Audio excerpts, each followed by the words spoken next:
My name is Edward and welcome to another HR Hot Topic. As we all know, April was Stress Awareness Month, and now that we are in May, I'll just provide a few top tips for having a conversation about stress in the workplace, because you never know, this may come in handy. Don't forget to subscribe, as this will keep you up to date in the months ahead. Stay tuned and I'll be right back.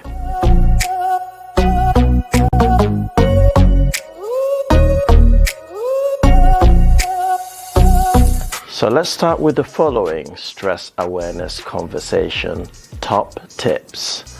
Now, number one, prior to the conversation, be aware that the cause may be highly personal and sensitive, and the conversation may lead to a need for follow-up support. This shouldn't stop you from having the conversation, but you need to be prepared for this to be an issue which requires ongoing management. Top tip 2, setting up the conversation. Consider how urgent the need is to see them and respond accordingly. That is, have you observed a dramatic emotional outburst or more subtle symptoms over time? Arrange a private space where there will be no interruptions. If you're in the workplace, sit next to each other or around a coffee table rather than talking across your desk. Top tip 3. Establish the purpose of the conversation. Be clear and explicit about the purpose of the conversation from the outset. Emphasize that it is not a disciplinary or formal performance review meeting, and explain that as their manager, you have identified some changes in behavior that are concerning you and suggest they may be finding it difficult to cope. Top tip 4, confidentiality. Establish confidentiality before you get into any discussion and discuss any exceptions that might apply. Reinforce that the main reason for the conversation is to offer support and help. Explain that you will be upfront about what is agreed, and as far as possible, you will agree the way forward together. Top tip 5, opening questions. Ask an open question to begin with. For example, how do you feel things are going at the moment? Try to create an open and relaxed environment.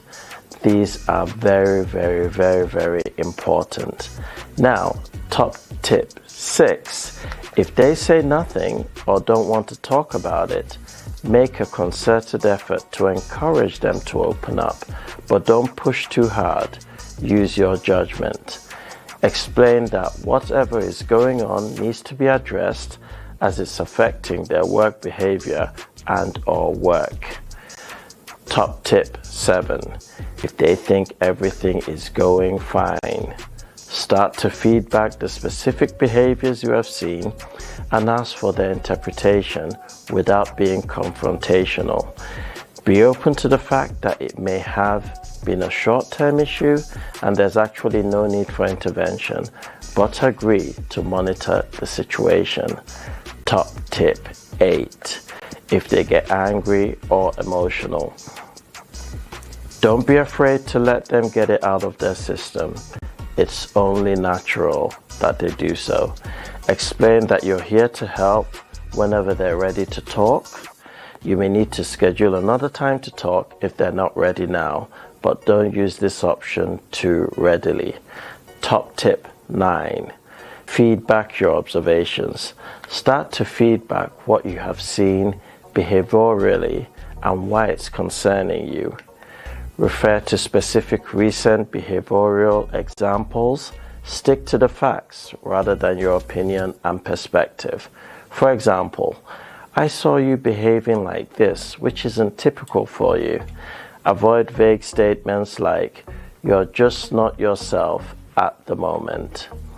Top tip 10. Explore causes and problems. As an initial screening question, ask whether the issues are largely home or work related. Try to get a feel for whether the problem is consistent and underlying or temporary. If the individual regards you as the problem, refer up to the next level. The final point, taking it forward, agree and document if necessary the following: follow-up meeting if necessary, specific approach could be do nothing, and then time scales. Follow-up conversations are very important to have.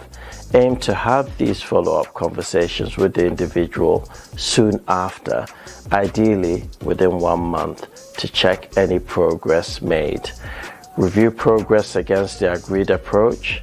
Has anything changed? You would know that better than anyone else.